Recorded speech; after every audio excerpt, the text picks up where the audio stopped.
This physics review video is in Unit 7, Momentum. The topic is the conservation of momentum.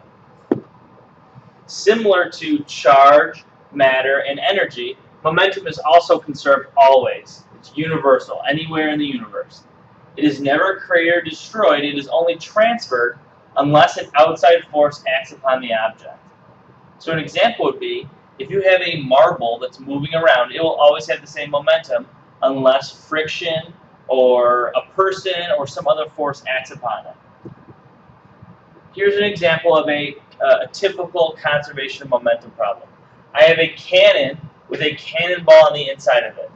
Before it is launched, the momentum before it's released or fired is 0 because nothing's moving. Doesn't matter how big it is, it's not moving. Afterwards, say there is momentum. This object is moving, and this object is moving.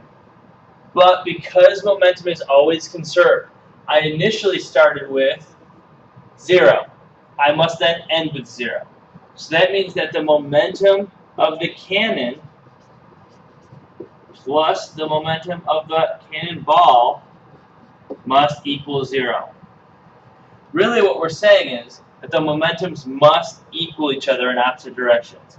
So that the momentum to the right could be positive 10, the momentum to the left must be negative 10. This is called a recoil problem. Here's a more in-depth example of this.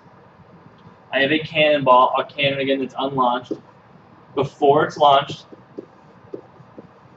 the momentum is 0 kilogram meters per second. After it's launched, I've got the cannon recoiling backwards and the cannonball going forwards. The momentum of the cannonball is 2 kilograms times 400 meters per second. That gives me a momentum of 800 kilogram meters per second. That must mean that the momentum of the cannon is equal to negative 800 kilogram meters per second. So my equation would be negative 800 equals 300 for my mass times velocity.